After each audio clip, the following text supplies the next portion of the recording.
Peraí. Deixa eu ver se eu desliguei a câmera aqui, meu Deus. Peraí.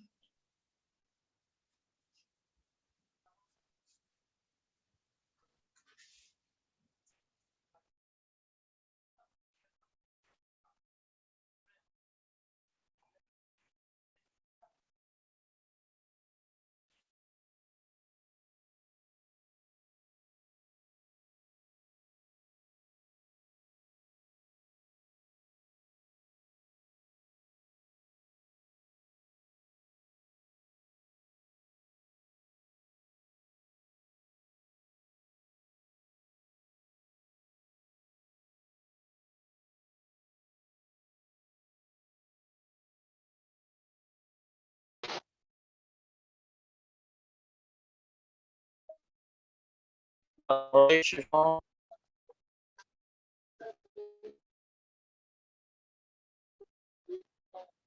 João na sala?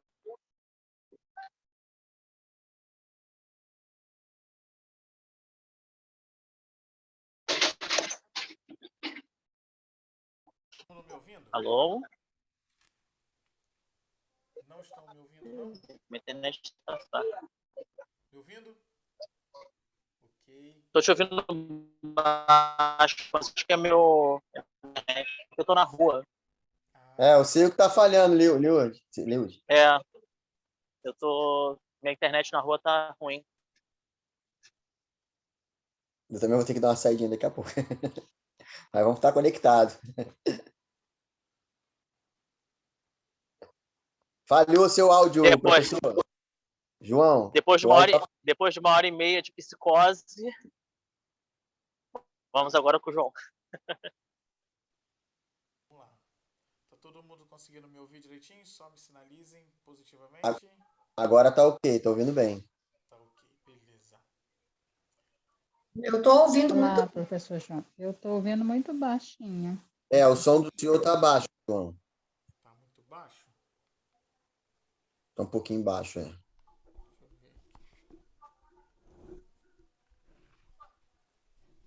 Melhorou? Melhorou. Então. Também um pouquinho. Mas tudo bem, dá para continuar. João, não tá não, sua voz está lá no além. Desculpa, não estou dando para só no... Tá lá no além, minha voz? Tá, eu sei que isso existe, mas não com aquela firmeza, entendeu?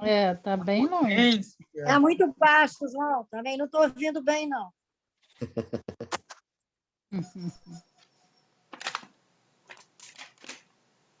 Ajusta aí, porque você tem que falar daquele E agora? jeito.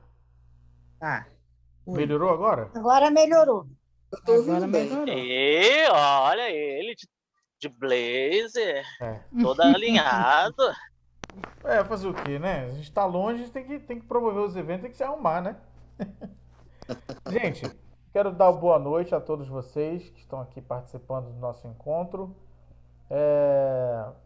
Esse encontro, ele foi idealizado aí pela equipe de marketing do Instituto, né? Vieram conversar comigo, fizeram algumas divulgações ali para a região Nordeste e, enfim, me pediram para falar sobre esse tema. uma vez que esse mês, o mês de maio, a gente faria, né, 106 anos do nascimento de Freud, tá? Eu não vou aqui fazer uma defesa a Freud, né? Nosso tema, ele é a psicanálise enquanto agente transformador, tá? Então, eu acho que o que eu vou tentar fazer aqui são algumas propostas de justificativas do porquê ainda hoje a gente falar em psicanálise, a gente defender a psicanálise, a gente praticar a psicanálise e algumas pessoas se colocarem enquanto analisandos, né, nesse processo de abordagem psicanalítica, ok? Eu só vou pedir vocês para manterem o áudio de vocês desligado. Pronto, já ajudei aqui. Agradecer a participação de todos que estão aqui, o Dr. Rivaldo, que é o nosso presidente do Instituto, muitos alunos aqui presentes também. Tem muitas pessoas, deixa eu ver aqui, que eu não conheço, mas que também estão aqui participando. O Henrique, né, eu acho que é lá de Maceió, o Henrique eu conheço, está aqui participando também. Enfim, eu não vou citar o nome de todos, porque provavelmente eu vou cometer algum erro, pois pode ser que tenham pessoas que realmente a gente não conhece. Mas já de antemão eu agradeço a participação de todos vocês. Esse evento ele é gratuito e é um evento realizado pelo Instituto IBRAPS, Instituto Brasileiro de Psicanálise Clínica, Ciências Humanas e Sociais. Nosso instituto desenvolve um trabalho de formação, de transmissão do ensino psicanalítico há 20 anos. E temos também o nosso corpo de membros, né, onde a gente propõe aí diversas atividades, como a formação continuada, contemplando seminários, oficinas clínicas, enfim, diversas atividades que a gente venha falar sobre a psicanálise. E aí, já iniciando, acho que é importante a gente pensar, né, quando a gente fala a psicanálise enquanto agente transformador, ou seja, a psicanálise enquanto algo que propõe a transformação. E a partir daí a gente pensa o que seria uma transformação, o que seria esse objeto que transforma, esse objeto que muta, esse objeto que a partir de alguns elementos propõe uma nova forma, né? Porque transformar não é algo específico no sentido de criar a partir do nada. Transformar é pensar em alguma coisa já existente, o qual ela pode tomar novas formas. Nós transformamos alguma coisa, nós transformamos isso naquilo, nós transformamos, a princípio, na nossa prática, aquilo que era dor, né, em algo que possivelmente não será mais dor. Então, acho que a psicanálise, enquanto esse agente transformador, esse agente que propõe transformações no modelo social, no modelo individual, da forma que o sujeito pensa, da forma que o sujeito compreende de si mesmo, que muitas das vezes ele é atravessado por diversas situações que colocam num grau de sofrimento muito grande. Então a gente pensa na psicanálise nesse sentido. E aí eu não poderia esse pensamento de transformação da psicanálise sem falar no que seria a sociedade, né, antes da psicanálise. Então a gente precisa pensar nesse marco aí, a sociedade antes da psicanálise.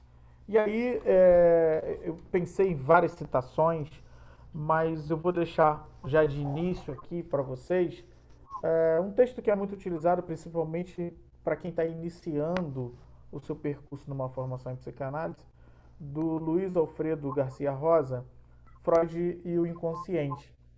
Eu vou deixar esse texto enquanto base para aquilo que eu vou começar a dizer. E vou deixar também do Michel Foucault, A História da Loucura. Eu acho que são dois textos muito importantes que vão contribuir aí para que a gente consiga compreender bem o que eu vou falar. E assim, a gente precisa pensar no que era o pensamento sobre o sujeito, né? O pensamento sobre como que a sociedade entendia o sujeito antes dessa psicanálise. Bem, na verdade, a gente tem aí uma base muito forte de um pensamento cartesiano, né? Onde a máxima é aquela do penso, logo existo, né? Ou seja, a gente está falando ainda de um momento onde não se tinha uma clareza exata da loucura, onde a gente está falando de uma situação de razão e desrazão, desse conflito do saber, né? O Alfredo, o Garcia Rosa deixa bem claro isso, esse conflito do saber médico, a necessidade de um domínio. Tem algum áudio aberto? Deixa eu ver aqui. Pronto, já ajudei aqui. Esse domínio, né? A necessidade da posição médica daquele que sabe para aquele que não sabe, daquele que determina o que tem que ser, né? Para aquele que tem que se sujeitar à situação. Então, a gente tem exatamente essas nuances, né? A gente tem, enquanto marca de um pensamento antes da psicanálise, o náufrago dos naus, onde a gente tem esse louco desqualificado, né? Esse louco tratado como aquele errante, aquele que não produz, inclusive, né? Aquele que está à margem da lei, esse que não sustenta as normas, que não sustenta a racionalização de uma convivência em sociedade. Então a gente tem aí uma classe de pensamento de um louco, tá? Sem que a gente consiga compreender exatamente o que significaria esse louco, as suas peculiaridades, as suas particularidades. Então a gente tem uma generalização, simplesmente, de diferenças sociais e de pensamentos. A gente tem uma sociedade que se organiza com um padrão já em busca, já num desenvolvimento a fim do capitalismo, aonde é necessário a gente pensar no sujeito que produz. E é óbvio que esse sujeito que não vai produzir, ele acaba sendo não aceito pela sociedade, né? E aí a gente vai ter o alcoólatra, a gente vai ter o ladrão, a gente vai ter o disfuncional, aquele que tem acometido de alguma doença física. A gente vai ter... Gente, eu vou pedir vocês, por favor, que se atentem ao áudio. Para não... Quando eu consigo ver aqui, eu ainda multo. Obrigado, tá? Então, a gente vai ter todo esse tipo de pessoas e o Michel Foucault vai tratar de uma ideia de um sistema asilar, né? Onde essa sociedade ela está abarrotada de pessoas assim, desses errantes, e a partir daí a gente tem um sistema de limpidez, né? Aquilo que não se quer ver. E aí é interessante que quando eu penso nisso, né, daquilo que não se quer ver, embora a gente esteja no século XXI, a bem da verdade é que a gente ainda insiste nesse mesmo comportamento. Ainda existe essa marca na sociedade, hoje eu acredito que é muito maior, da gente tendenciar a não querer enxergar, a não querer ver aquilo que está claro diante de nós, né? Esses errantes na rua, esse que está marginalizado, esse que a gente vai entender como desprotegido em algumas situações, ou em outras a gente vai dizer que está ali porque quer. Enfim, esse que não consegue produzir. Literalmente é isso. Esse que não consegue produzir, que não consegue se sustentar. Só que naquela época a gente tem aí um sistema asilar, onde todos eles eram colocados no mesmo ambiente. Imagina que se você não está de acordo com os padrões culturais impostos pela sociedade, você é um errante. Daí o conceito desse penso e logo existe, ele faz muito sentido, né? Porque se você pensa, você passa a existir, e o ato de pensar significa que você está apto das suas faculdades mentais, significa que você está em plena razão, né? Possuído, né, desta razão em prol daquilo que você quer, daquilo que você deseja, daquilo que você vai constituir, né, deseja constituir. Então, esse é o sujeito que a sociedade vai entender como um sujeito normal, né? Esse que pensa, esse que tem as suas faculdades mentais perfeitas.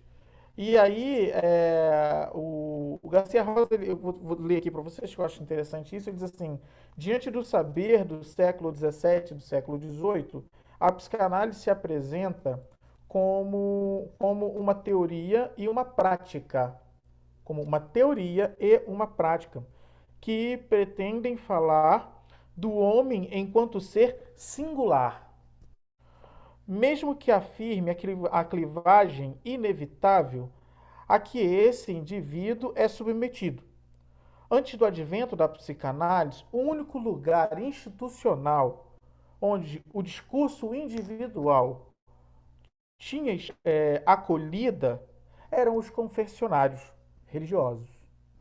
Bem, isso é muito interessante, porque a gente ainda está falando do momento antes da psicanálise, e o Rosa aqui ele já introduz um pouco dessa relação do que era antes e do que a psicanálise vem, né? Que lugar é esse de fala? E aí a gente tem esse sujeito classificado como louco, esse adoentado, esse fora das suas razões, né? Esse sujeito que está asilado, como sujeito que não tem condições de fala, porque o que ele fala não se escreve, o que ele fala não se leva em consideração. Alguém no lugar deste que é o médico, deste que é o sabedor, né? E o próprio Garcia vai ter um capítulo aqui específico para falar do saber médico, do saber psiquiátrico. Ele determina, através da observação de comportamentos e movimentações desse outro, quem é e quem não é. E a gente vai ter o conflito aí entre Charcot, entre a neurologia e a psiquiatria. E tudo bem, ainda existe até hoje os conflitos entre as abordagens e entre as propostas de compreensão sobre o sujeito. Isso nunca vai acabar. Mas é interessante porque o Freud está no meio disso tudo, né? O Freud está observando, ele está atento a essas questões. E uma coisa que me chama a atenção, que me veio agora enquanto insight, falando com vocês, eu não separei, mas no próprio texto de 1914, a história do movimento psicanalítico, o Freud relata ele observar o mestre dele, Charcot, e observar os outros médicos também, e percebe-se que há uma fala no tocante a uma causa dessa disfuncionalidade psíquica, enquanto a questão da sexualidade. No entanto, eles se veem numa situação privados de tocar nisso, né, por se tratar de foro íntimo do sujeito. E aí um deles, inclusive, vai dizer: a este não nos cabe, senão outra coisa, a recomendação de pequenas doses de pênis ao dia. Né? E isso escrito, inclusive, em latim, justamente para que aquele sujeito não pudesse entender o que o médico estava dizendo. Enfim, tamanha a gravidade da coisa, né? Tamanha a falta de percepção e de dedicação, de fato, a encarar aquilo que era, se amparando, se escondendo em torno de um moralismo infundado. Existe um texto também do Freud onde ele vai criticar isso veemente, né? Onde ele vai observar essa movimentação da sociedade, e ele vai dizer que aquilo era simplesmente horroroso, né? O comportamento da sociedade que escondia a sua parte obscura. O que me lembra também um excelente livro da Elizabeth Roudinesco, onde ela fala, o título é o Lado Oculto de Nós Mesmos. É um livro muito interessante. que cita exatamente essa parte obscura de todo sujeito. Mas, enfim, a gente tem esse conflito do saber médico, a gente tem esse conflito de não compreender este sujeito, a gente tem o conflito de reunir todo mundo no mesmo lugar, sem ter essas separações, e gradativamente isso vai acontecendo, né? A fim de que chegamos aí no pensamento freudiano, aonde a psicanálise entra no universo científico com o objetivo de compreender as histerias.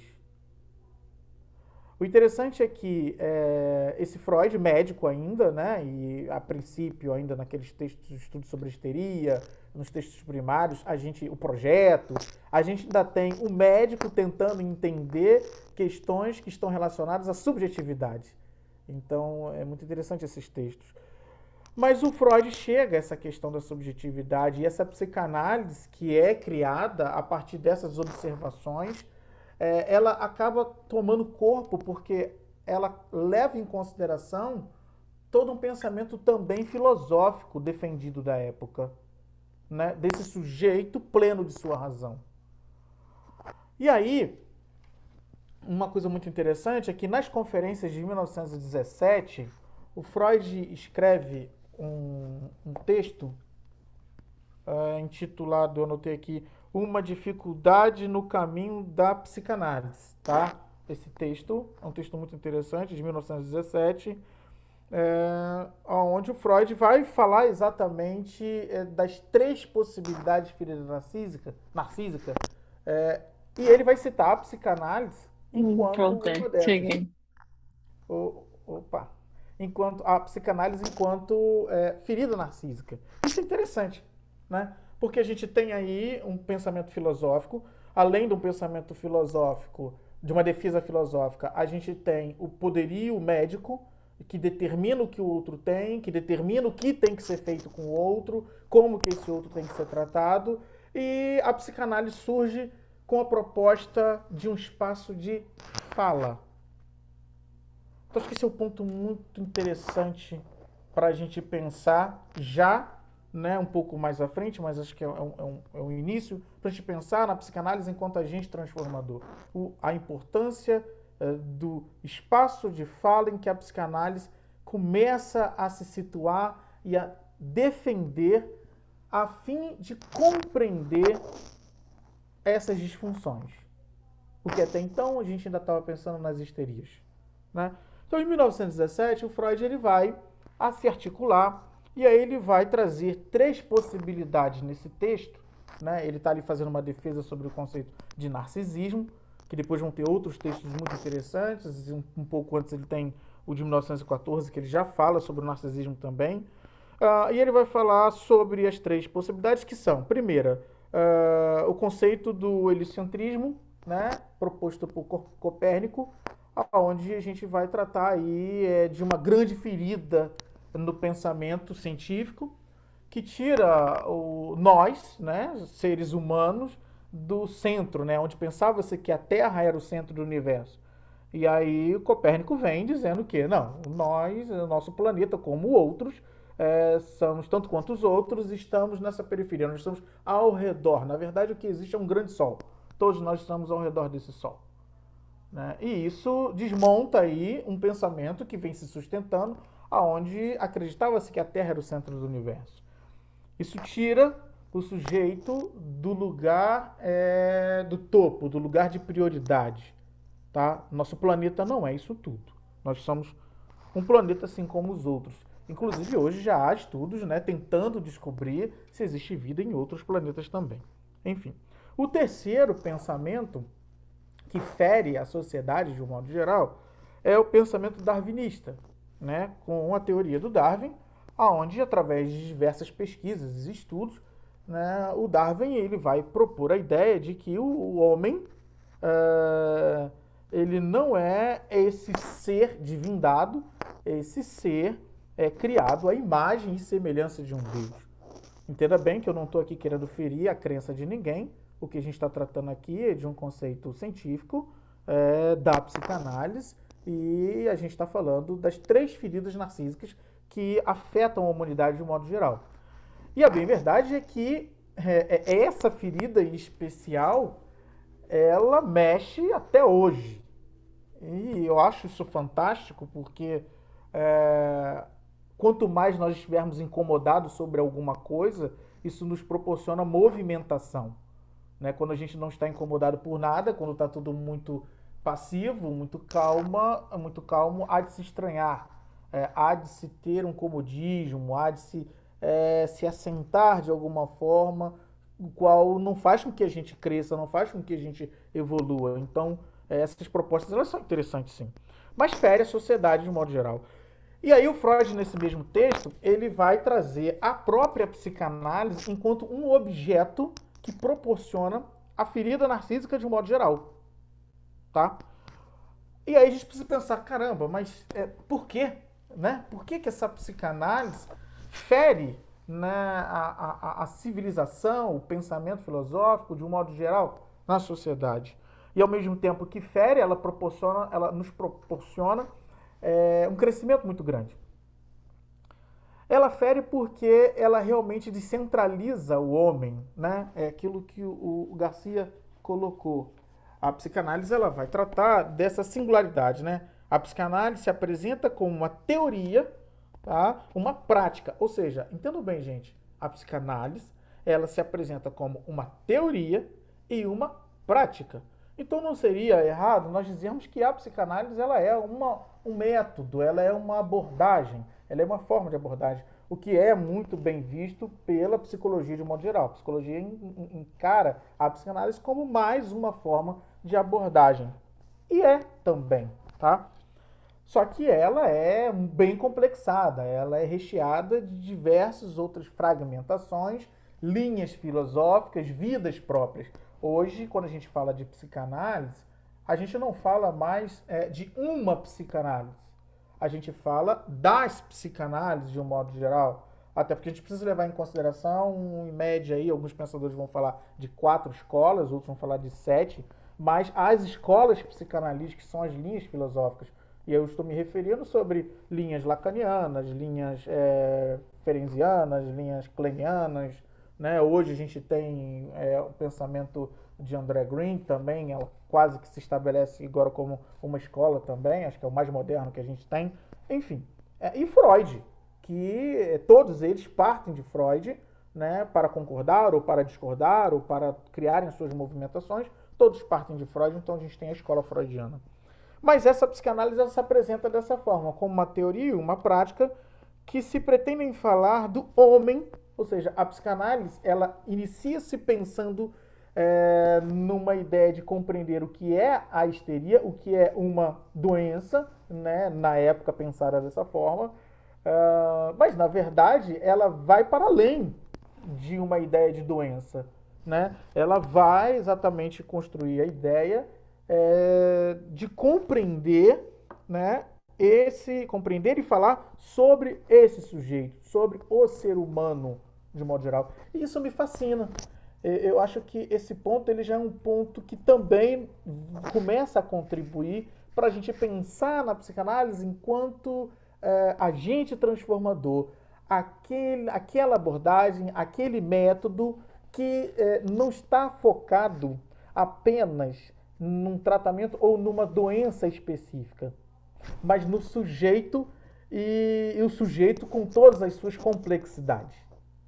Então isso já me deixa muito confortável para pensar em psicanálise, isso me aproxima cada vez mais dos conceitos psicanalíticos, porque nós entendemos que todo ser humano ele é atravessado por alguma coisa. Então, se todo ser humano ele é atravessado por algo, se todo ser humano precisa ser compreendido e estudado nessa sua singularidade, ou seja, aqui, ó, falar do homem enquanto ser singular. Isso é fascinante. Isso nos faz pensar que a ideia de uma normalidade é algo bem complexo. Certo? Então, a partir daí, a psicanálise, com toda a sua gama de conceitos filosóficos, que há de se confundir. Esses dias eu conversando com um colega, ele falou, eu não gosto da psicanálise porque eu vejo a psicanálise muito para o campo da filosofia. E eu não discordei dele, eu falei, olha, eu até respeito o fato de você não gostar. E aí ele diz que fica muito fora, muito sem definição, sem amarração, sem algo específico do tipo, se tem um diagnóstico, tem um prognóstico, e aí a gente tem um método e a gente tem uma cura específica, é só fazer isso, isso e isso que vai dar em X. A psicanálise não está nesse campo. Embora talvez ela possa alcançar a cura. Vai depender do que cada um vai considerar enquanto cura e vai depender da relação que cada um vai ter com o seu próprio sintoma ou com aquilo que o afeta. E eu acho que nessa perspectiva é que a gente vai pensar na psicanálise que compreende o sujeito. Independente do que ele tenha, independente de ter que diagnosticá-lo.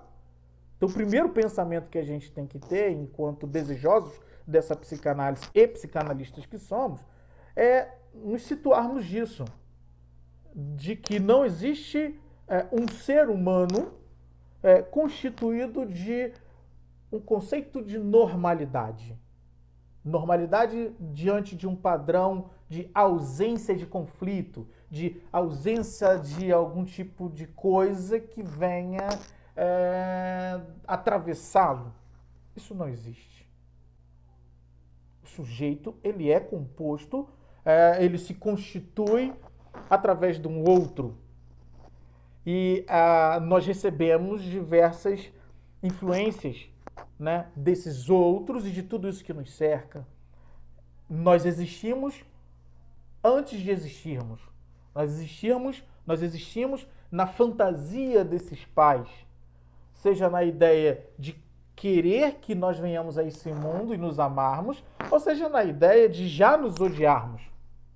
Não importa a movimentação, de alguma forma nós já estamos existindo na psique desses responsáveis, né? O que a gente vai fazer com esse sujeito, como é que vai ser com essa criança, enfim, ali já há uma pré-existência, ali já é algo que começa a se configurar.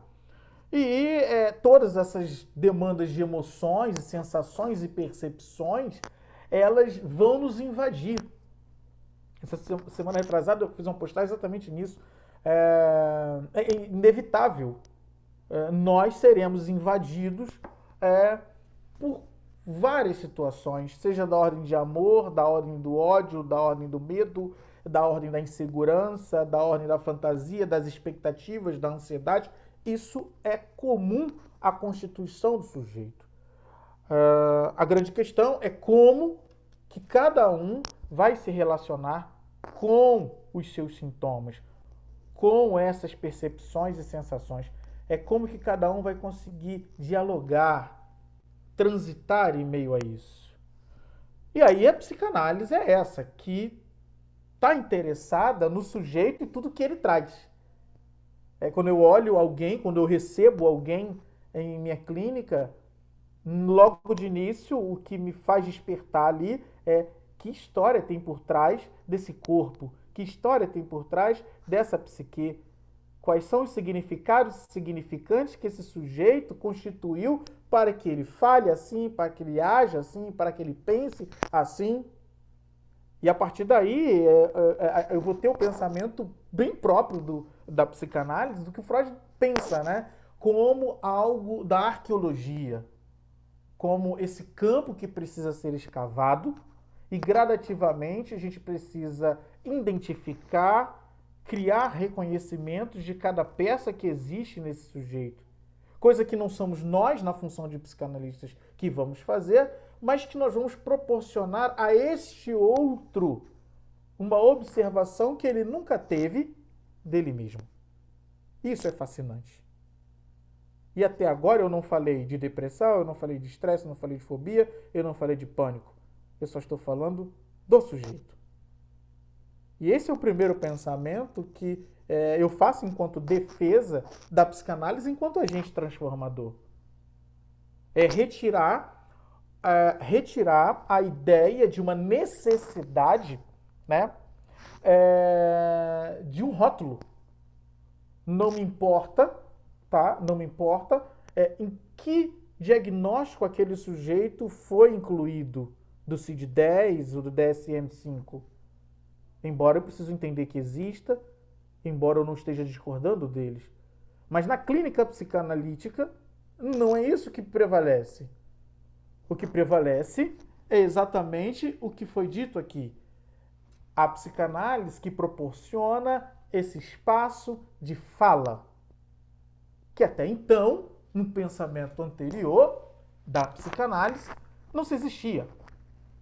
O que existia, no sentido de uma oportunidade de fala, era uma relação religiosa, aonde eu vou lá falar, eu vou até o confessionário falar, no entanto, sabendo que eu vou ter que ter uma punição, uma penitência a ser paga. E tudo bem, são conceitos religiosos. Na psicanálise isso não existe. Na psicanálise não há necessidade disso. O que há é simplesmente esse lugar de fala. E aí a gente vai ver isso, né? Muitos alunos já viram esse filme, alguns psicanalistas também. Quem não viu, fica aí a indicação. Um Método Perigoso, né? Acho que é um filme muito interessante, que marca exatamente isso, né? O Jung está ali tratando e analisando, né, a pessoa, a paciente dele, se surpreende com a forma pelo qual o Jung aborda ela. Ela começa a falar e o Jung presta atenção no que ela está dizendo e permite a fala dela. Não a interrompe. E, dado o momento do filme, ela para, vira para ele e diz assim: você vai me ouvir? Eu posso falar? E isso retrata muito bem a época da inserção de uma abordagem psicanalítica no meio médico. Por quê? Não existia este lugar. A psicanálise ela vem para começar a quebrar alguns paradigmas. Tá? Não sou eu que digo o que você tem. É você que me diz o que está acontecendo com você e a partir daí a gente vai começar uma linha de tratamento. E aí um outro texto que eu trouxe para a gente também defender, eu estou utilizando de uma editora mais comum a todos, embora vocês possam também encontrar em outros, eu estou utilizando da Imago, tá? Eu estou utilizando da Imago para vocês, mas vocês podem encontrar na Autêntica, enfim, eu recomendo outras também, tá? E aí, no volume 18, tá? 1920 e 1922, volume 18, o texto é 2 verbetes de enciclopédia, tá? A psicanálise. E ele vai dizer assim: psicanálise é o nome de, olha que interessante, um método para investigação de processos mentais que são quase inacessíveis por qualquer outro modo. Método de investigação de processos mentais, tá? Ou psíquicos, tá? Que são quase inacessíveis por qualquer outro modo. Então, a psicanálise é isso. Ela começa sendo isso. Um método de compreensão daquilo que não se tem acesso. Compreender aquilo que não se tem acesso. Então, aqui a gente já sinaliza alguma coisa do campo. Tem algum lugar que é inacessível por qualquer modo, aonde a psicanálise, através dos métodos psicanalíticos, consegue se chegar. A gente já está falando do inconsciente. Indiretamente, nós já estamos falando aqui, o Freud já está falando do inconsciente. 2. Não para por aí. 2. Um método baseado nestas investigações, olha a amarração, ó. Um método baseado nessas investigações para o tratamento de distúrbios neuróticos. Isso vem fazer parceria, né, com o que eu iniciei. Quando eu digo que o primeiro pensamento da psicanálise, a primeira proposta da psicanálise é a compreensão do sujeito, desse ser humano. levando em consideração que este ser humano tem um inconsciente, tem algo da ordem que não é acessível. E aí a gente vai fazer o quê? A gente vai criar agora um método para que a gente, além de conseguir acessar esse inconsciente, ou traduzir este inconsciente, ou interpretar esse inconsciente, e aí a gente precisa ter muito cuidado, porque quando eu falo dessa interpretação, quando eu falo disso tudo, eu não estou falando de uma obrigatoriedade por parte do analista, mas da análise, tá? E o que seria essa diferença entre o do analista e da análise? É porque não é uma obrigação do analista invadir este inconsciente, até porque nós não temos condições nenhuma para isso. Agora, através do método psicanalítico, este inconsciente se revela. Talvez isso seja o ato de a gente conseguir acessá-lo. Este inconsciente se revela através do desejo, através da compreensão e percepção das movimentações de manifestações deste inconsciente. E a gente tem em média aí pelo menos umas 5, mínimo, que são atos falhos, xistes, sonhos, né? E a própria livre associação, que é a análise. Então a gente tem aí essas movimentações que no processo, num todo, dentro de uma análise, a gente vai perceber desse sujeito. O que vai fazer com que a gente consiga, através desse método, um tratamento dos possíveis distúrbios neuróticos. Aí a gente fala assim, caramba, então a gente está começando agora a falar de um distúrbio neurótico. Sim, a psicanálise, ela se baseia numa compreensão do ser humano através de um estruturalismo, ok?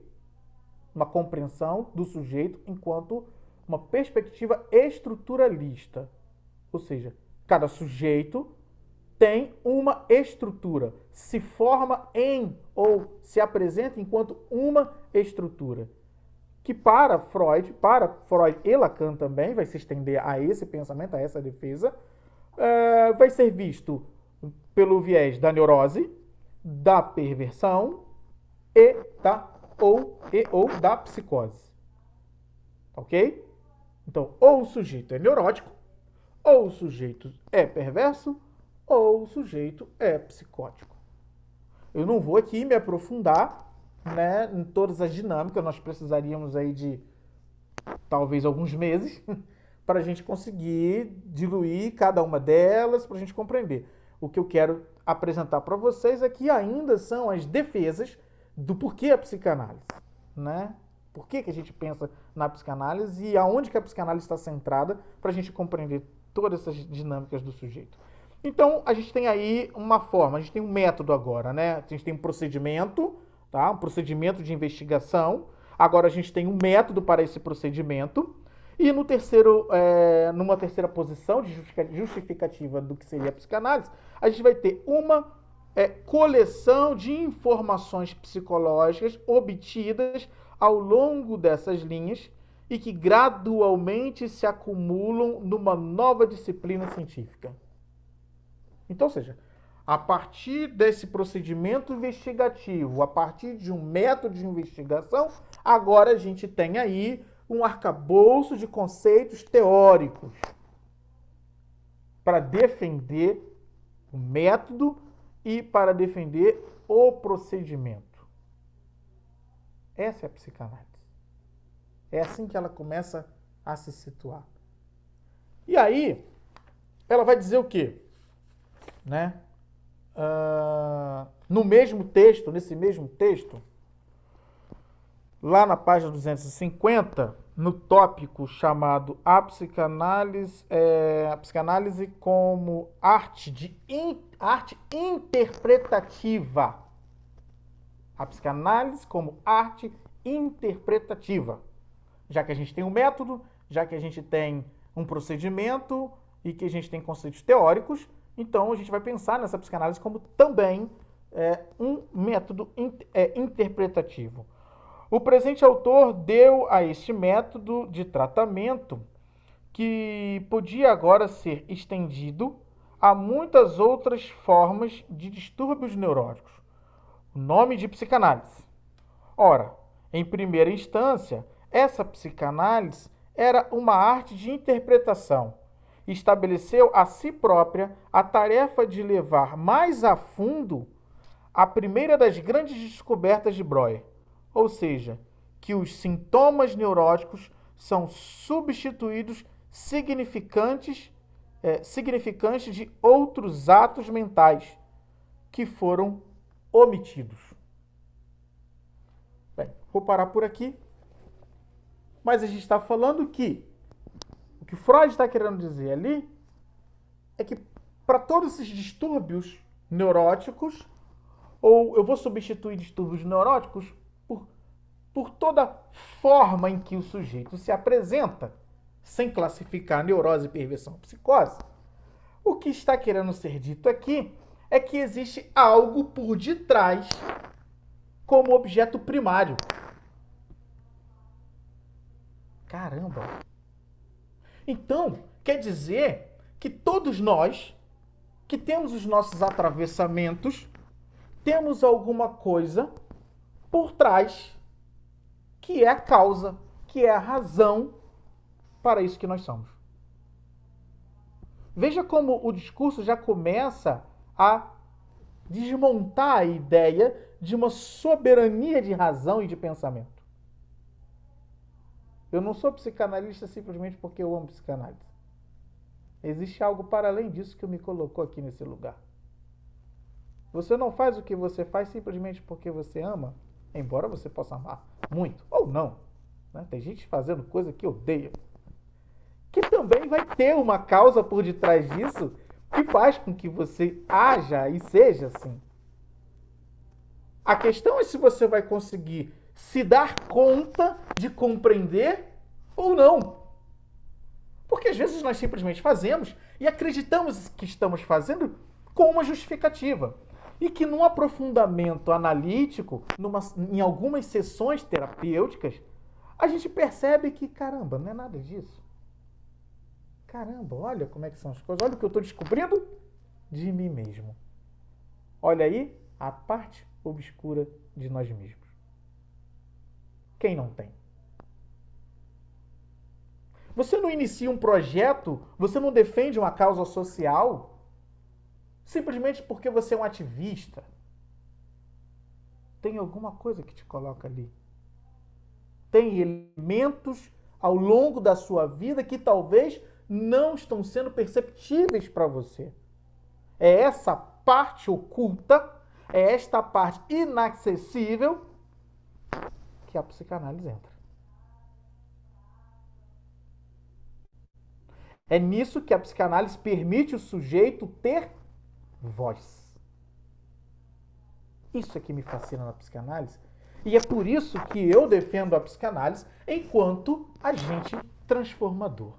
Mas, ainda dentro dessa minha defesa da psicanálise enquanto agente transformador, vou trazer mais uma citação, agora sim, de 1914, A História do Movimento Psicanalítico, que é um texto que eu acho maravilhoso, onde o Freud vai fazer algumas amarrações desse método investigativo.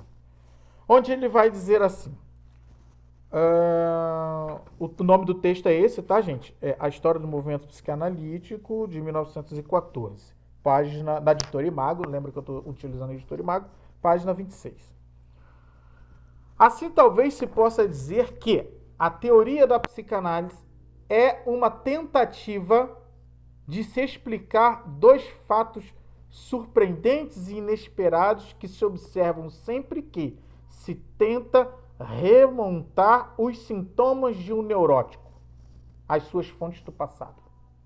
Às suas fontes no passado. A transferência e a resistência. Quero parar por aqui. O que o Freud está dizendo? Primeira coisa. Dentro da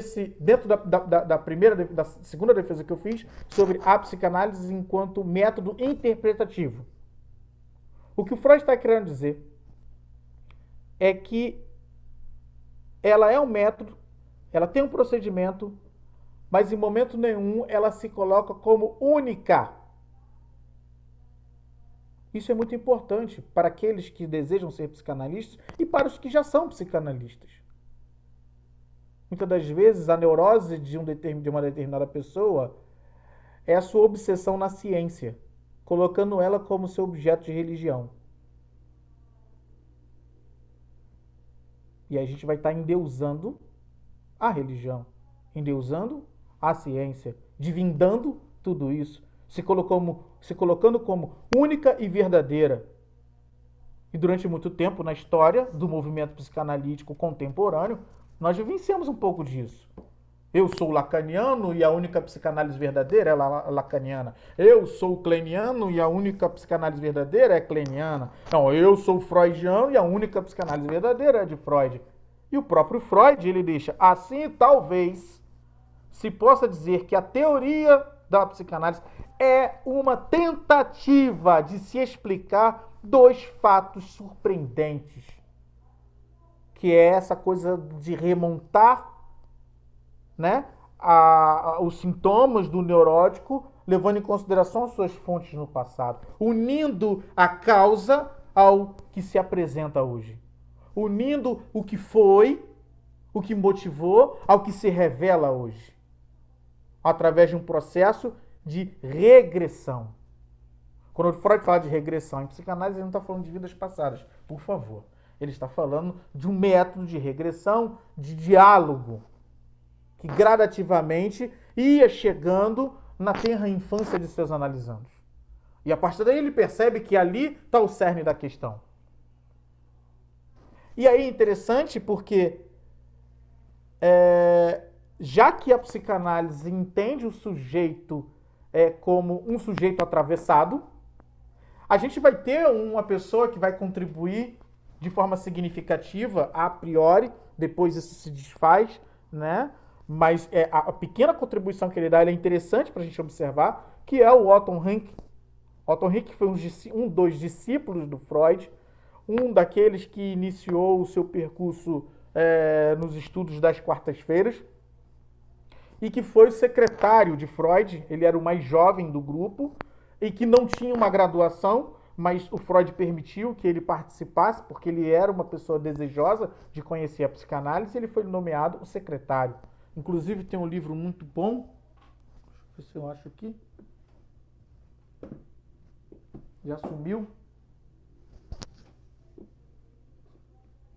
não tem problema, sumiu porque eu tenho uma esposa que limpa tudo, e aí troca tudo de lugar, mas tudo bem, vamos lá, isso é assim mesmo. É um livro muito interessante, onde a gente tem um compêndio de todas as atas de reuniões dos primeiros estudos psicanalíticos. E o Otto Rank está ali. E o Otto Rank ele vai escrever, inclusive, um livro chamado O Trauma do Nascimento, onde ele apresenta a causa da neurose, a causa da dor psíquica que nós, sujeito, possuímos, independente de em que estrutura vamos estar, tá? Como essa coisa do nascimento. Anos depois, né, pressionado por uma comunidade psicanalítica, julgadora, preconceituosa, o Freud é obrigado a retirar o seu apoio ao Otto Rank por uma articulação maquiavélica de Ernest Jones, que não aceitou, inclusive embargou o Otto Rank de participar de várias outras sociedades psicanalíticas. Mas o interessante é que, mesmo tudo isso acontecendo, Otto Rank continuou seus estudos, continuou se denominando enquanto psicanalista e desenvolvendo o seu trabalho psicanalítico. Mas isso só foi um corte, tá, gente? Só foi uma defesa agora a Otto Rank. Vamos voltar aqui. E aí, seguindo, ele diz assim: qualquer linha de investigação que reconheça esses dois fatos e o tome como ponto de partida de seu trabalho tem o direito de chamar-se psicanálise, mesmo que chegue a resultados diferentes dos meus. Então, a gente tem essa psicanálise como um ato interpretativo que leva em consideração um método, que leva em consideração um procedimento e conceitos teóricos. No entanto, existe uma liberdade de interpretação. Eu sou psicanalista, a Georgina é psicanalista, a Ana Cristina é psicanalista, a Carmen, assim, vários psicanalistas que estão aqui, que podemos, a partir de um relato de um analisando, levarmos em consideração os mesmos conceitos teóricos, o mesmo método, porém desenvolvermos interpretações diferentes sobre isso. Isso é possível em psicanálise. Isso é fascinante. Daí, às vezes, surge na clínica perguntas do tipo: eu posso ter 2 analistas? Por incrível que pareça, eu já passei por isso. É complicado. Eu costumo dizer: olha, você pode até tentar, eu não vou tirar o seu desejo, se você assim deseja, mas é algo da ordem da estranheza. Em algum momento vai haver conflitos de implicações. Então isso é preciso levar em consideração. Não se sustenta. Tá? Mas enfim. E outro ponto interessante que o Freud já começa aí a estruturar para a gente entender bem é o quê? É a resistência e a transferência. 2 elementos fundamentais. Sem transferência não existe análise. Não existe análise no sentido de um segmento de tratamento analítico. É impossível. Se a transferência positiva não for estabelecida, não há continuidade. Significa que o que houve foi uma transferência negativa. O que houve foram resistências. Sem resistência, também não existe análise. Então é preciso que o analista se coloque nesse lugar de reconhecer e levar em consideração o que são as resistências do sujeito e o que são os processos transferenciais do sujeito. E é através das resistências e das transferências que nós vamos nos constituindo. Eu me constituo enquanto sujeito numa relação transferencial das primeiras representações de afeto que eu tive ao longo da vida. E quando eu falo desse afeto, eu não estou falando do amor, porque isso seria reduzir a psicanálise. Eu estou falando daquilo que afeta. Eu estou falando do afeto no sentido que atravessa, que perturba, que pode ser positivo ou que pode ser negativo, que incomoda. O sujeito precisa ser constituído, e ele é constituído por essas alternâncias. A criança, ela se constitui numa relação transferencial com o seu primeiro objeto de amor, sob uma perspectiva de ambivalência. O que eu estou querendo dizer? É que se constitui nessa relação amor e ódio. Se o meu analisando, na sua verbalização, ele não me traz traços dessas ambivalências, eu, enquanto analista, eu vou entender que tem alguma coisa que eu atravesso. É impossível alguém chegar numa clínica e dizer: o meu mundo é lindo, tudo é belo, eu amo a minha mãe, eu amo meu pai, eu amo todo mundo, eu amo todo mundo. A não ser que ela tenha algum tipo de doença fisiológica, porque existe sim a doença do amor. Aí já é outro campo, aí a gente vai para a psicologia ligada à biologia, à medicina. A gente está falando de uma afetação física, orgânica, que causa esse tipo de comportamento. Fora isso, não. Numa condição da neurose, a constituição da neurose, ela é considerada pelos nossos atravessamentos, pela angústia, pelo nojo, pela vergonha, pelo medo, pelo ódio, por essas movimentações. Pela dificuldade de falar que odeia, pela vergonha de falar que odeia, pelo medo de falar que odeia, porque moralmente pode não ser aceito. Mas lembra, lá atrás, A psicanálise ela vem enquanto ferida narcísica para retirar o homem desse lugar e para dar lugar de fala. Por isso que a fala em psicanálise é o nosso maior bem. É o bem mais precioso.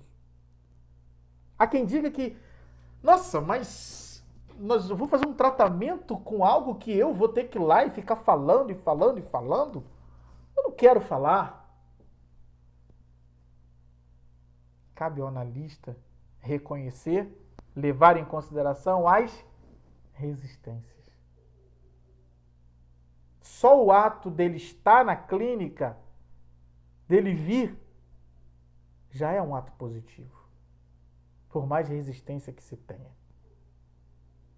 Cabe agora a você, enquanto analista, saber manejar isso. Sem ferir a ética. Sem entrar em outros conceitos de rapport ou de situações para tentar se conectar com o outro a fim de prender o outro. Não, o desejo de estar ali tem que ser do outro.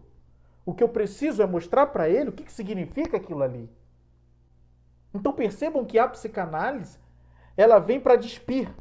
Ela não vem para encobrir, ela não vem para colocar adereços, ela não vem para propor adereços, ela não vem para propor caminhos. Não é esse o interesse da psicanálise.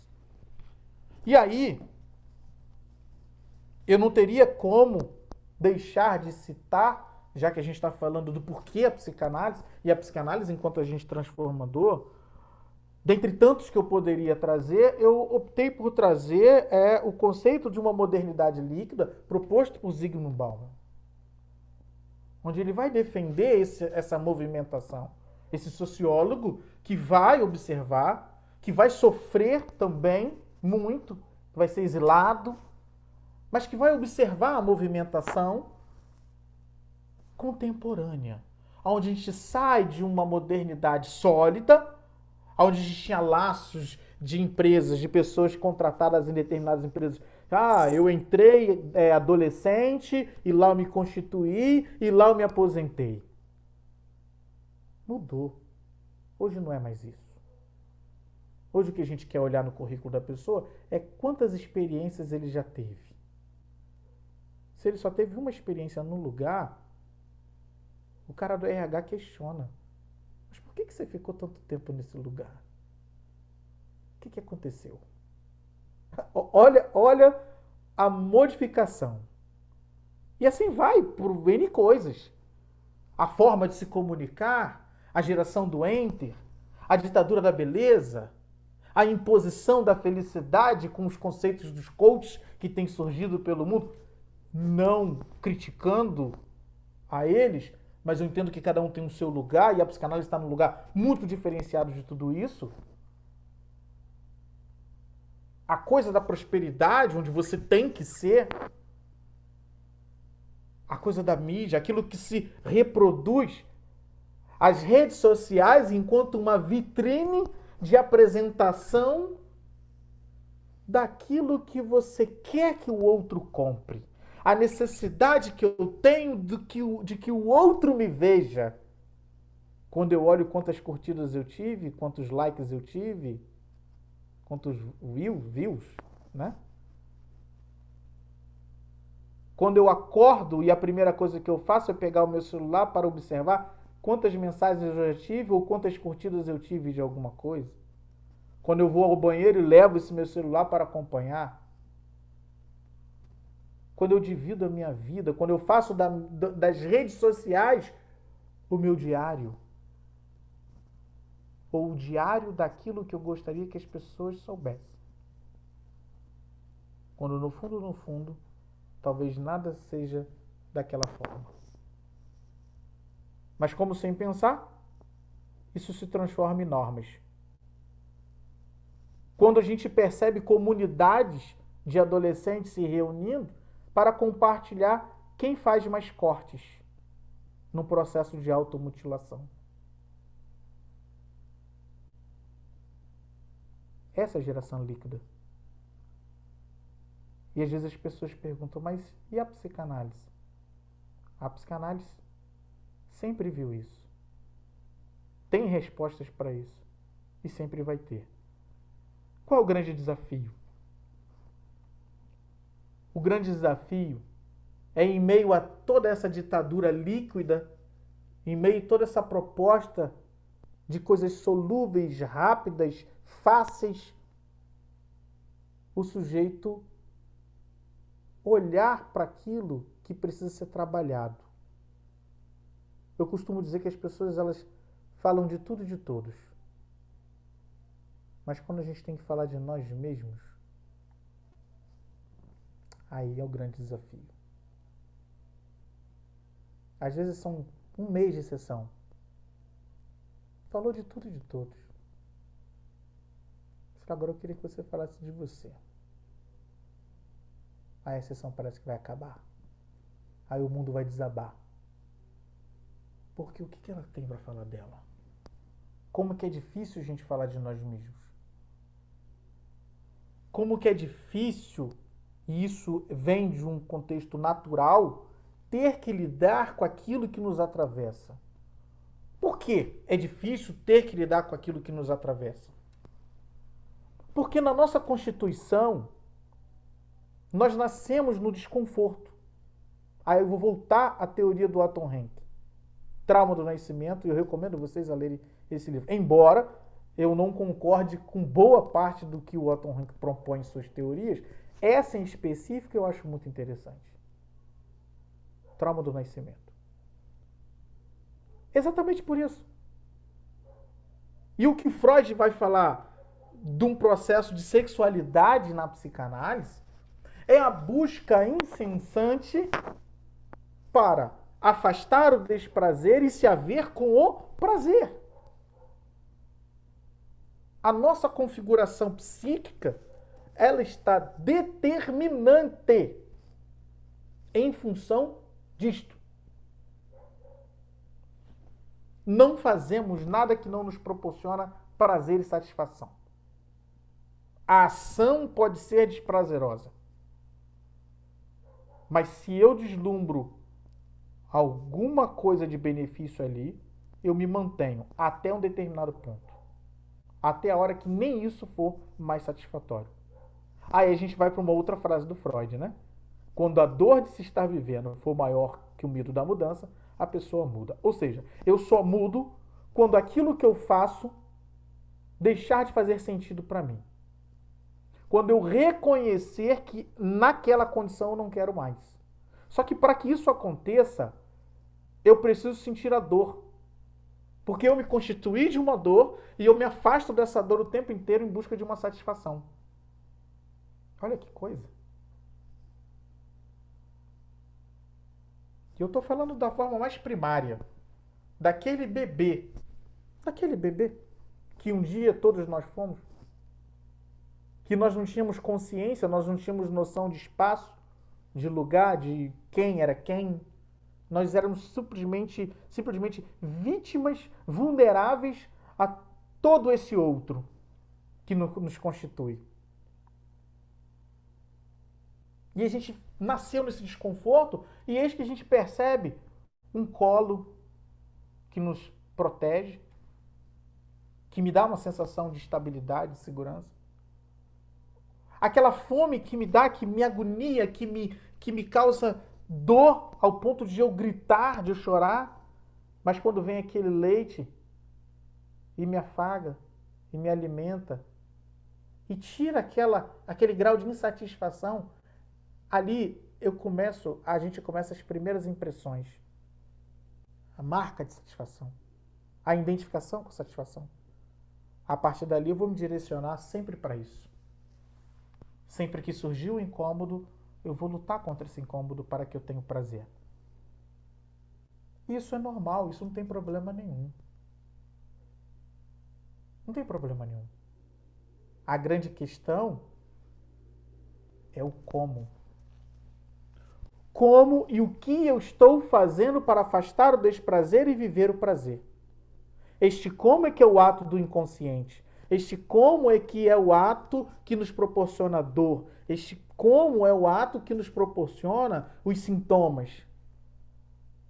É como eu me articulo, é como eu aceito a castração, é como eu vivo a ferida narcísica, é como eu busco, é como eu vivo um eu ideal e vou viver um ideal de eu.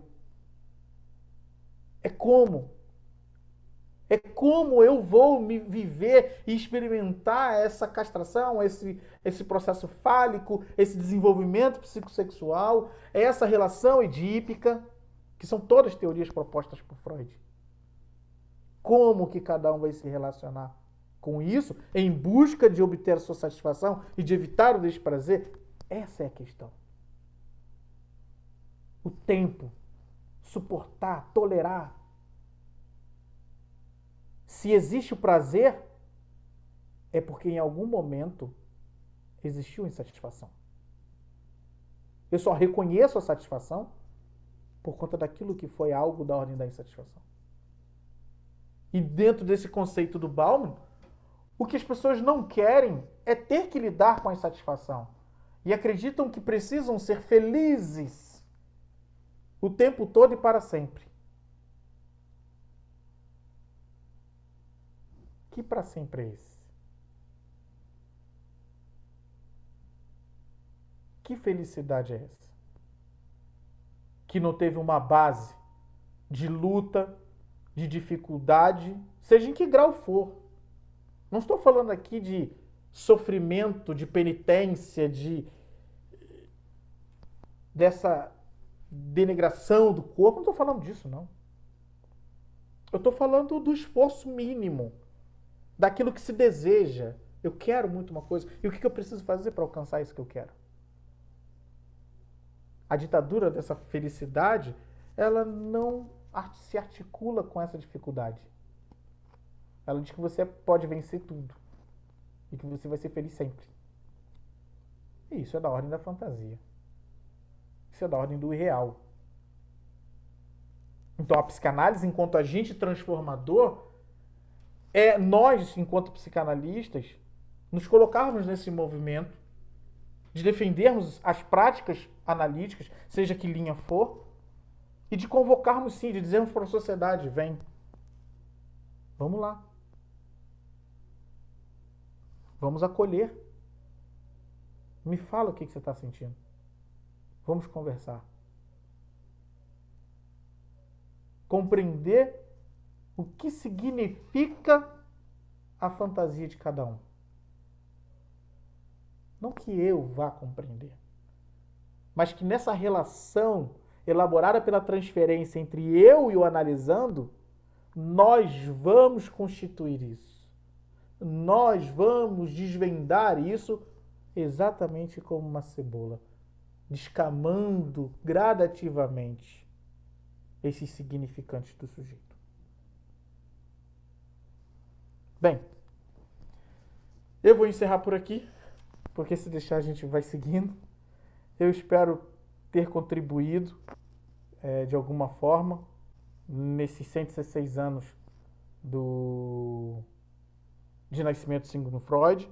Não que a gente esteja comemorando o dia do psicanalista, não que a gente esteja venerando, né, alguém, mas reconhecendo sim aquilo que foi produzido historicamente, aquilo que faz uma divisão na sociedade entre o que éramos, o que somos e o que podemos ser, entre aquilo que foi proposto para que realmente a gente consiga se perceber enquanto sujeito e entender que existe algo muito além daquilo que a gente enxerga e que esse algo é o algo que muitas vezes implica nas nossas relações, na nossa forma de ser, de falar, de agir, de nos relacionarmos uns com os outros. Eu acho que esse é o grande desafio para nós psicanalistas e para aqueles que têm o desejo de serem psicanalistas, tá? Eu vou abrir agora para perguntas ou pontuações. Alguém quer perguntar alguma coisa? Alguém quer falar alguma coisa? Eu acho que esse é o momento.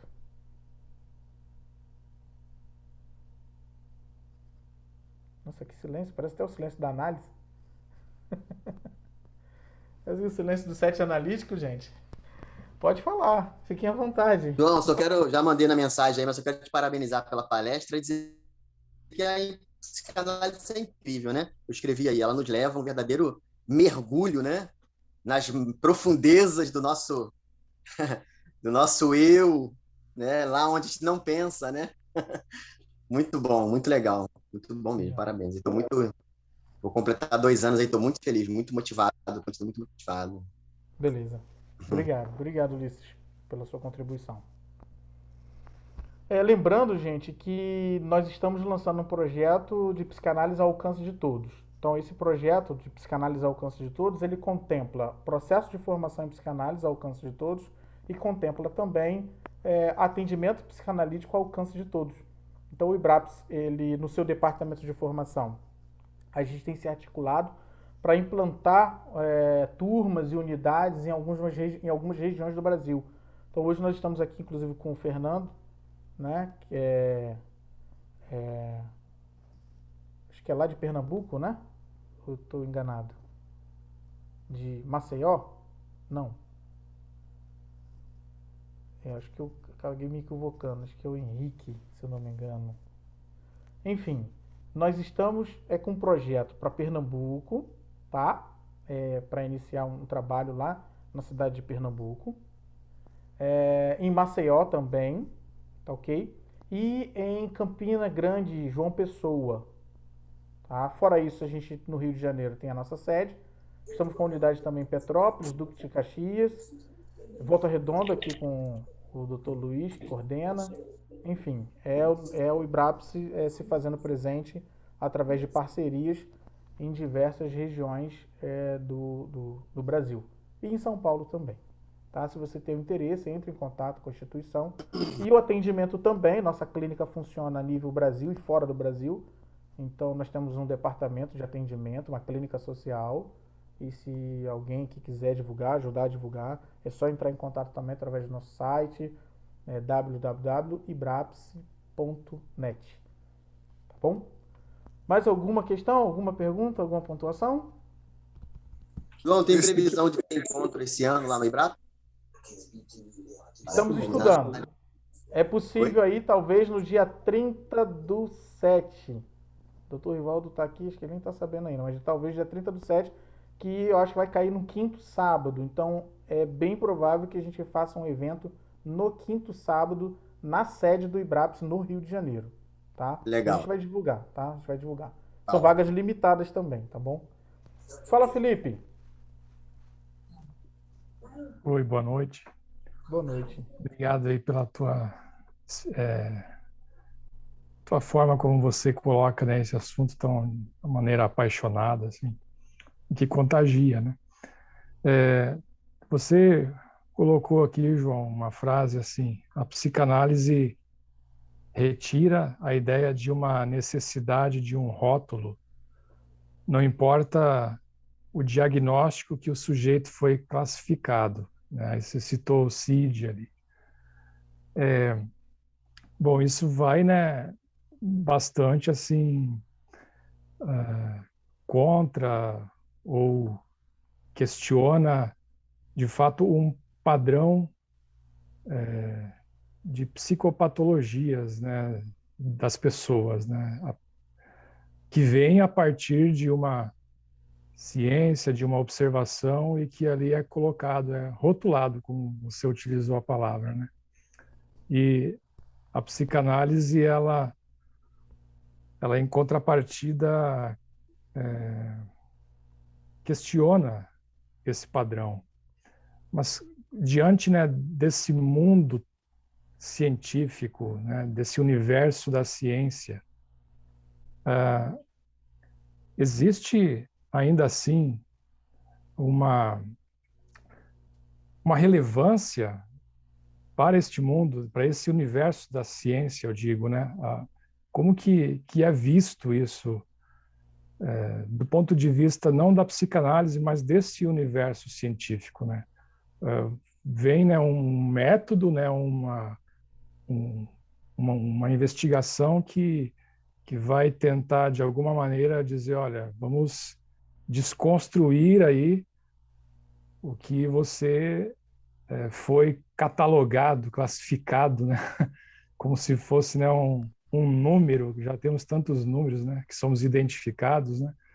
E aí a psicanálise vem como uma força talvez libertadora, né, que tira desses rótulos, mas eu queria saber assim de você, como a tua impressão, você que está fazendo também psicologia, né, qual a tua impressão do outro lado, desse viés do universo científico aí, né, da psicologia?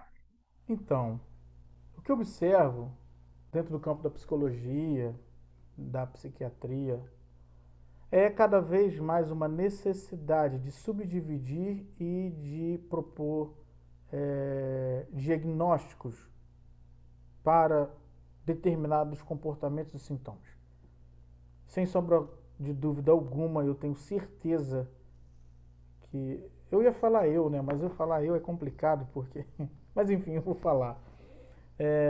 Numa consulta psiquiátrica, com certeza eu seria classificado com algum tipo de distúrbio ou transtorno ou alguma coisa e sairia com uma receita médica.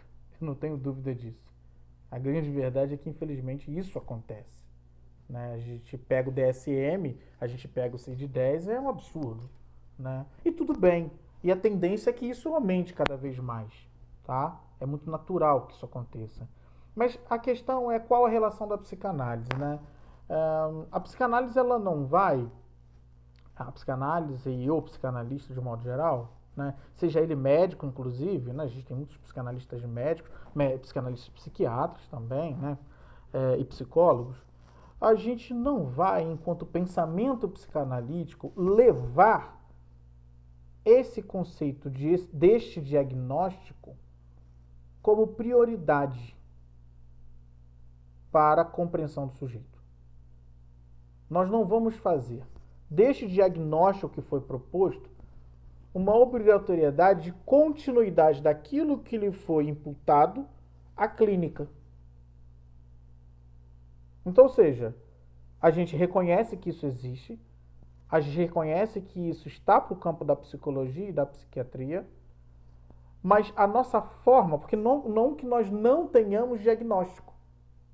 O psicanalista tem, a psicanálise tem o seu diagnóstico. Qual é o diagnóstico da psicanálise? Segundo Freud e Lacan, é o conceito do estruturalismo. Ou ele é neurótico, ou ele é perverso, ou ele é psicótico. É assim. Hoje a gente já fala dos casos limítrofes, ou casos limites, ou casos comumente chamados de borderline, né? Que acredita-se que possa ser uma outra estrutura específica, mas ainda não se tem definições concretas sobre isso. Mas o mais interessante é que, embora nós tenhamos essa gama de ideias de diagnóstico, esses nossos diagnósticos, eles não são para os nossos analisandos. Eu acho que essa é a grande diferença entre a psicanálise e as demais abordagens.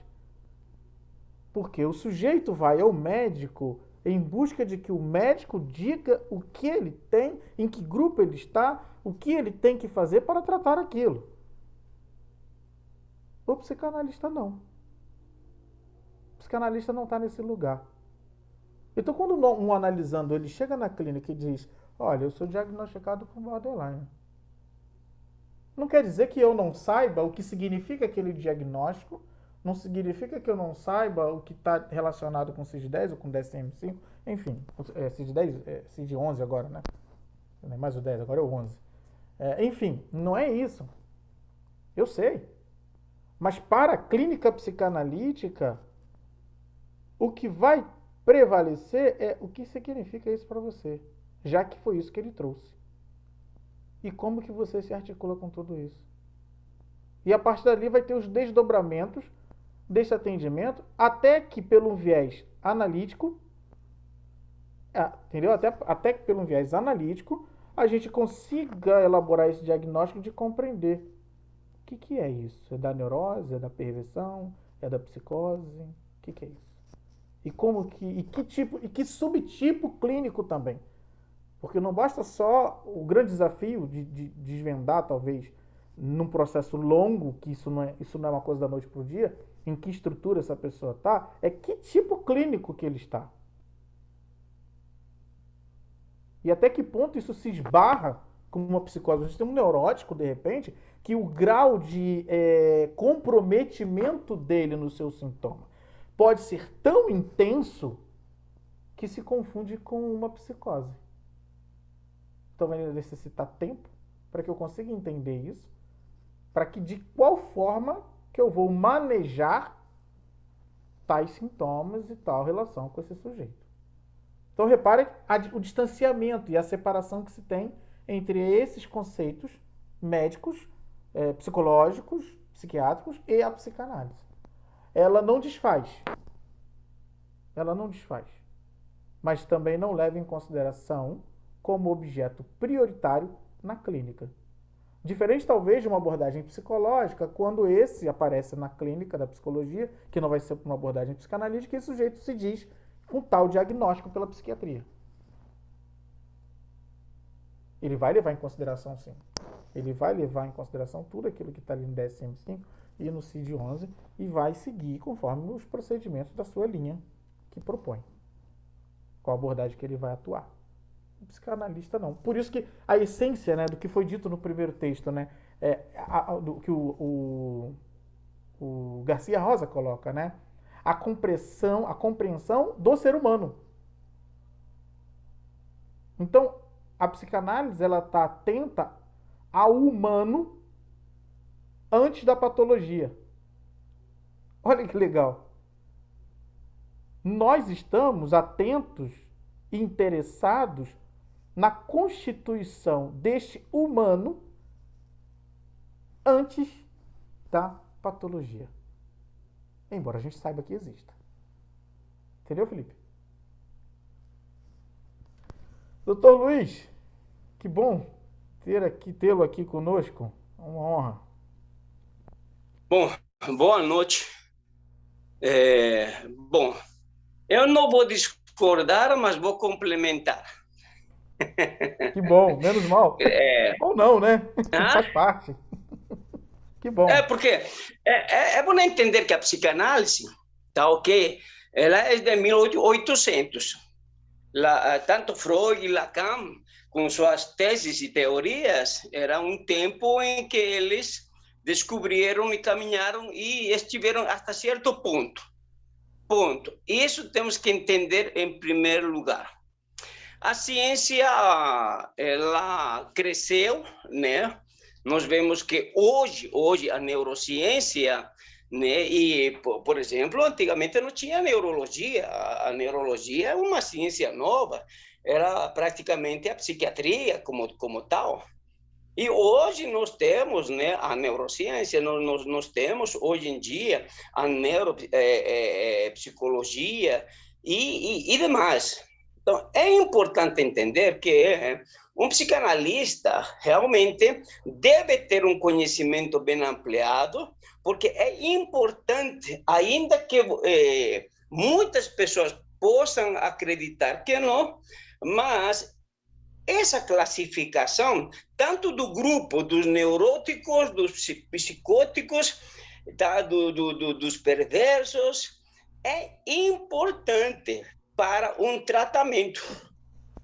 Por que é importante dentro? Porque ele nos vai dar já um caminho, nos vai dar umas diretrizes conforme a seus sintomas, e esses sintomas vão nos dar a entender aquilo que o ser humano está passando em sua estrutura como um todo. E hoje em dia, a psiquiatria, a neurologia mudou significativamente. Hoje não é mais remédio. Se alguém pensa que é só remédio, está totalmente enganado. Por quê? Pelo menos, tanto aqui, em minha experiência, aqui na região, em Minas e em outros lugares, eu encontro psiquiatras parceiros que eles não receitam mais remédio, que eles mandam a fazer terapia. Então, a ciência como um todo, ela mudou desde os anos 80, 90, e hoje no século XXI, a psiquiatria, a neurologia tem mudado significativamente. aquela rixa que tinha tanto a psicologia com a medicina, e especificamente com a psiquiatria, ela mudou radicalmente. Mudou. A não ser que seja um psiquiatra, né, dos anos 50, 60, que não mudou. Mas a psiquiatria dos anos 80, 90, os novos psiquiatras, neurologistas e médicos como tal, eles já têm claramente o conhecimento de que as enfermidades psicossomáticas são geradas por uma questão estrutural. Portanto, mandam e encaminham seus clientes para fazer terapia. Então, quando a gente fala de, né, diagnóstico, então é importante entender que é necessário. A gente não está sujeito, mas é necessário ter esse conhecimento, essa classificação. A mesma coisa. Está em depressão, sim, mas que depressão? Depressão de um para o outro muda. Muda porque nós temos a depressão puramente como tal. Temos uma depressão, né, que é gerada realmente por questões químicas, orgânicas do corpo, tá? É uma questão endógena, e temos aquelas que são exógenas, aquelas que vêm por problemas, por circunstâncias da vida, e vai por ali. Então, tem que haver essa classificação. Aquilo que nós falamos, leve, moderada, grave, e outras classificações que pode haver uma depressão mixta, e vai para ali. Por quê? Para entender o fator. Então, acredito que nós, psicanalistas, temos que ter, como você bem falou, o conhecimento não para exclusivamente nos deter a esse diagnóstico, mas para já ter um viés, uma luz daquilo que vai ajudar muito na intervenção clínica, na intervenção, né, psicanalítica. Agora, se eu não tenho isso, eu vou chegar, mas vou demorar muito mais tempo. Então, seria bom, né, que os nossos colegas pudessem, né, aquilo que você fala muito bem, né? A psicanálise é um conhecimento, um aprendizado constante e contínuo. Então, ler, estudar, não ter um conhecimento a mais sobre aquelas questões. E como agora, né, participar de todas estas palestras, workshops, estudos, que vai acrescentar o nosso conhecimento. Por exemplo, no grupo estava se falando sobre a psicanálise e o crack e tudo demais. E eu tenho um estudo que depois vou falar contigo, que talvez a gente faça, tenho algumas ideias. Sou especialista em dependentes químicos e eu já tenho um curso para de dependência química, né, para terapeutas, um curso de nossa especialização de capacitação para terapeutas em dependência química. É importante conhecer. Se eu não conheço realmente, né, a questão de um dependente químico, da química como tal, dos efeitos psicológicos, orgânicos e demais, como que eu, como psicanalista, eu vou atender uma pessoa como essas? Porque hoje em dia, você sabe bem que a gente pode atender um dependente químico, né? Porque a dependência química é a substância e não como um todo.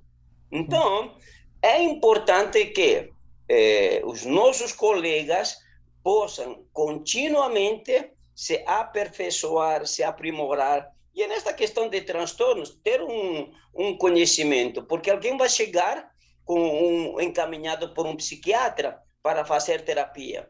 E por incrível que pareça, vou terminar com isso, tem psiquiatras que encaminham especificamente para fazer análise. Por incrível que pareça. Entendeu? Então, não, procura um psicanalista. Agora, quando é um dependente químico, vai encaminhar para TCC por um motivo específico que há durante o tratamento. Então, colegas, é importante vocês... Depois eu vou colocar no grupo alguns livros que eu vou dar como sugestão para que os nossos colegas possam ler e ter conhecimento sobre o assunto, tá ok? Tá ok. E a outra aí, nós também estamos aí com o projeto de abrir em Resende, cara.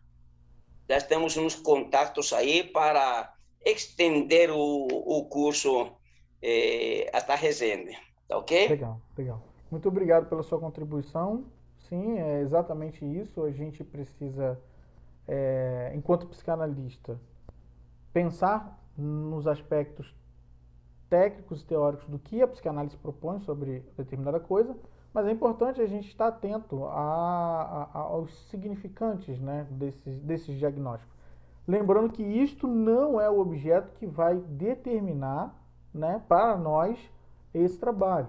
É importante ter o conhecimento, mas é preciso que eu consiga... O maior desafio do psicanalista diante dessa contemporaneidade, dessas novas nomenclaturas de sintomas que são apresentados, é ele conseguir fazer a articulação da interpretação entre o que foi proposto, como o Luiz colocou, de textos de uma época, de uma determinada época. Por exemplo, quando a gente fala de depressão, você não vai encontrar nenhuma obra do Freud falando especificamente de depressão. O que você vai encontrar, o máximo aí, é falando sobre luto e melancolia. E aí você precisa se debruçar nesses textos e em alguns outros textos paralelos a eles para você fazer a tradução, para você, como é que eu vou dizer, adequá-los, né? Para você poder conseguir se articular entre isso que é o novo, entre isso que é esse diagnóstico que está vindo da psiquiatria, ou, por exemplo, que até um tempo atrás, se a gente for pensar no DSM-5, era só depressão. Se a gente pegar de um tempo para cá, tem depressão e tem os tipos de depressão. Aí você tem o distímico, que é uma nova terminologia que faz parte da depressão. Ora, como que o psicanalista vai se articular com isso? Bem, mas eu acredito que esse é um tema para um outro momento, porque talvez até um título, né? A psicanálise, né? O diagnóstico psicanalítico diante dos diagnósticos contemporâneos. Talvez seja um título muito legal para a gente se articular exatamente entre como que se interpreta, como que a gente enxerga, como que a gente consegue caminhar, né, nesse diagnóstico, que para a psicanálise, o diagnóstico é do analista. O meu analisando, mas eu sou o quê? Não cabe, num processo analítico, eu dizer para ele, olha, chegamos à conclusão que você é um neurótico, ou que você é um perverso, ou que você é um psicótico. Isso não existe numa prática analítica.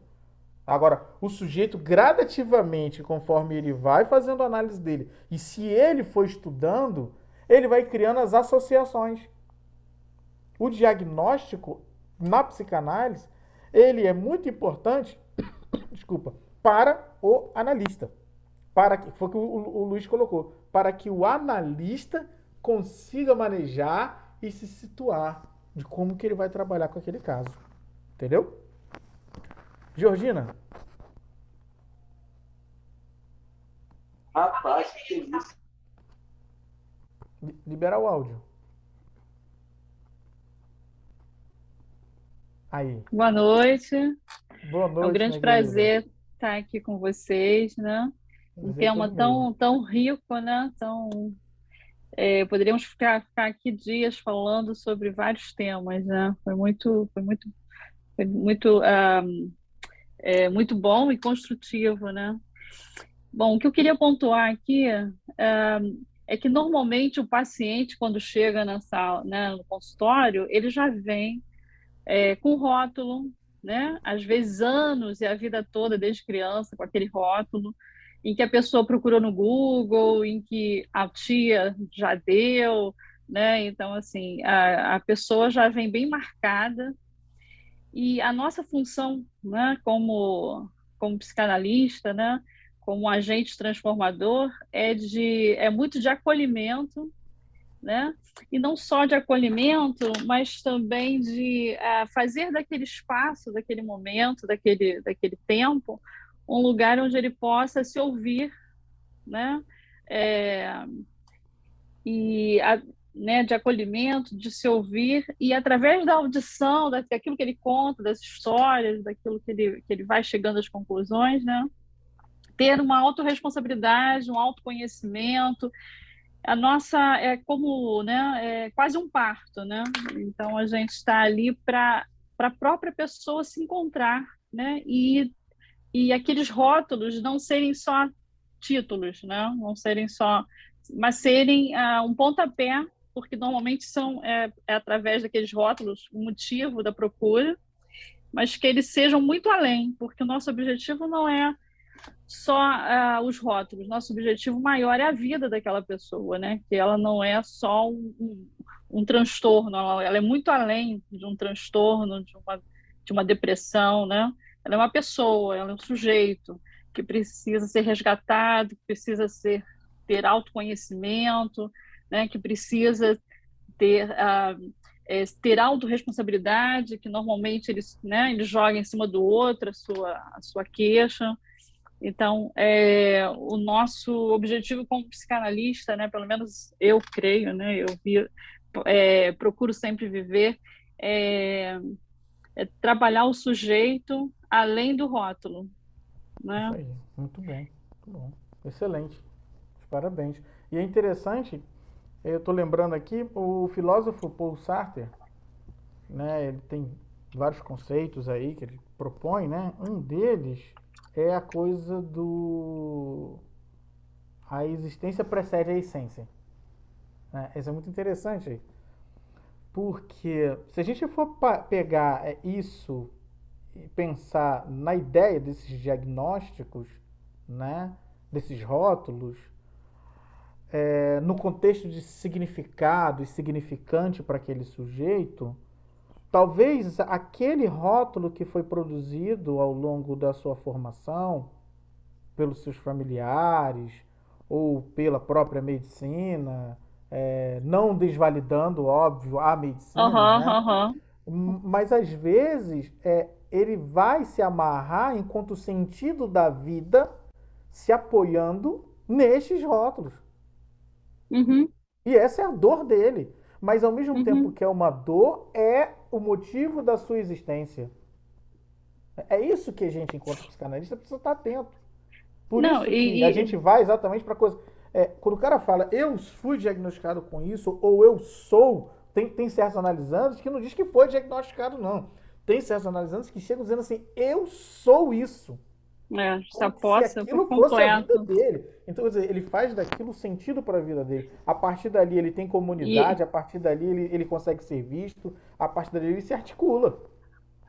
Então, e todas as suas escolhas e suas decisões, elas se baseiam com esse persona, né? Exatamente. Então, ela está amarrada, né? E assim, a nossa função é libertar, né? Trazer a verdade, né? Trazer não a nossa verdade, mas a verdade dele, né? Sim. A função é, uma vez isso observado, é o que o texto colocou pra gente ali, é a gente ir naquilo que é inacessível. Porque é esse lugar que não é acessível que fez com que esse sujeito se veja e está assim. Então, quando a gente vai quebrando os significantes e chegando lá, essa forma de se enxergar e de se ver, ela vai alterando, ela vai mudando. Então assim, eu vejo que quando a gente passa a não ver o rótulo, que a nossa função é essa, porque se a gente ver o sujeito como rótulo, né, a gente acabou a análise. Agora, quando a gente vê o sujeito, ele pode ser até de estudo para nós particular, mas não na análise. Não na análise. Porque senão você atrapalha. Porque a nossa função é libertar, não criar mais amarras para a pessoa. Faça isso, né, dessa forma, porque eles vêm com esse desejo, né? Eles vêm com desejo, com uma pílula mágica, com uma direção, me dá um conselho, né? Eu quero sair disso, não sei, estou há anos nisso, mas a intenção é a própria pessoa se encontrar, e a nossa função é essa, né? Isso aí. Sem deixar ele mais enrolado do que chegou, né? Exatamente. Gente, acho que esse tema aí ele dá um outro evento, né? É Muito rico, bom. é. Gente, já são 10h21. Eu quero agradecer demais a participação de todos vocês mais uma vez, dizer que o IBRAPS está à disposição para o pessoal que for da região Nordeste, Petrópolis também, que a gente está lançando aí, vai iniciar uma turma agora no mês de julho lá em Petrópolis, no Rio de Janeiro.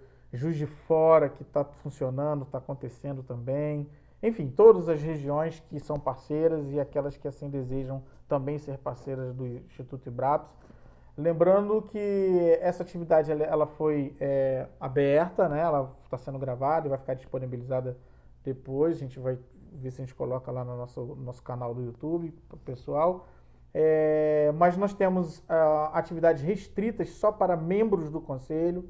Então, as pessoas que têm o desejo de ser membros, elas têm que ter no mínimo 2 anos de estudos psicanalíticos, elas têm que estar em análise pessoal, se não está, tem que estar fazendo, tem que estar em análise de supervisão para participar do nosso corpo de membros, e vai ser um prazer. A gente tem muitas atividades restritas aos membros também, com o objetivo de fazer valer o que a psicanálise determina enquanto formação continuada.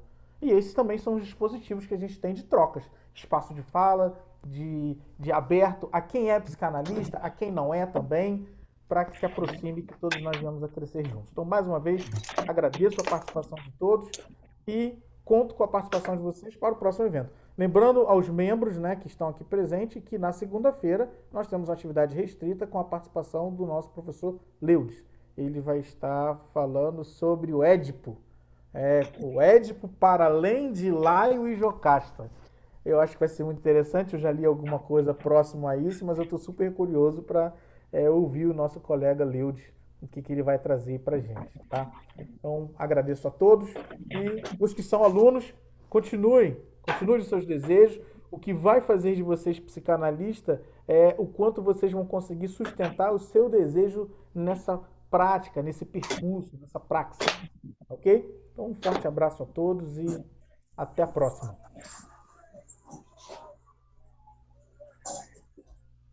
Muito bom.